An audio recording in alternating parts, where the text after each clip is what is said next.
What's going on, guys? Kyger here.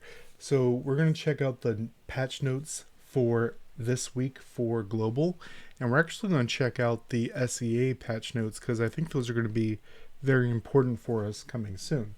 So I speculated that the 1.29 was going to be this week, ended up not being it. I believe when they got back from their week vacation, there were a lot of bugs, as we saw. There was some top league stuff, some East Asia, Eastern Europe was having issues. They probably had to jump on that stuff, which may have been the reason, as we'll see here. But we did get a few of the things here, as well as some fixes that are very, very important. Fix an issue with top league failed to transfer out of the battlefield at the match end. I actually had that happen in one of mine where I had to exit out of top league and come back in so I could be fine. This one, there were a lot of reports for this.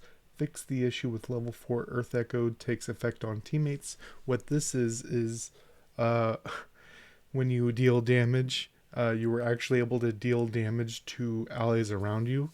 So if you like Carnation, you could be destroying your entire team, which was kind of funny, but definitely not intended. Fix an issue with Companion Quest. Vicoria could not be cleared on old UI. They're slowly trying to transfer everyone to the new UI. Optimize the score gained from killing and from assist in Crystal Battlefield. Increase kill points from 50 to 80. Increase assists from 20 to 40. So it is leaning more into kills than collecting, but you can still compete with collecting. Now, when we transfer over here to the SEA patch notes, which are most of what we know to be coming in 1.29, you can check that video on my channel where we go through all the patch notes they told us is coming. The only thing here that I noticed that was missing was the level 9 crystals and the cannon rework, I believe. But if we take a look, their compensation, they get 200 Kabbalah. The paid resource, they get 200 Kabbalah for their compensation. They get 2 elemental links, so that's another 300 seeds right there. 2 stamina potions, so they get a pretty nice compensation. Updated content, self-made costumes. We've talked about this in the other video. I'm not going to read it again. And the arena changes right here, where you can revenge people. You can only do it up to you can only do a certain number of times, and you can get up to 15 points per successful defense. I just really hope this doesn't end up with people making ults so they can attack themselves to get extra points and not have to use Sapphire to get themselves up.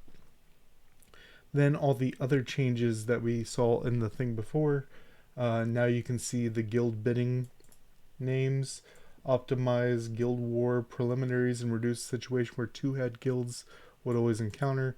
That's an issue once you get into the higher tiers. It's great to have that not happen anymore.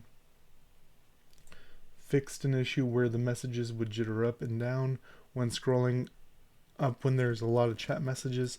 That happens all the time when I'm trying to catch up on the conversation. After entering the team, the small pop-up window for following leader will now automatically follow the leader and close the small window. That is amazing. Optimize some display on the team interface. After clicking on the Fire Dragon lair to start the action, it will now enter the automatic combat state. Now you have to walk up and start it. Now it'll just start. So that is effectively all of 1.29 that we're supposed to be getting in global. So hopefully we get all that next week. SEA they see in a lot of ways as a test server, so hopefully this is just a test to make sure there's no bugs on a lot of these things. I'll let you know how it's received on the SEA servers, and until next time, guys.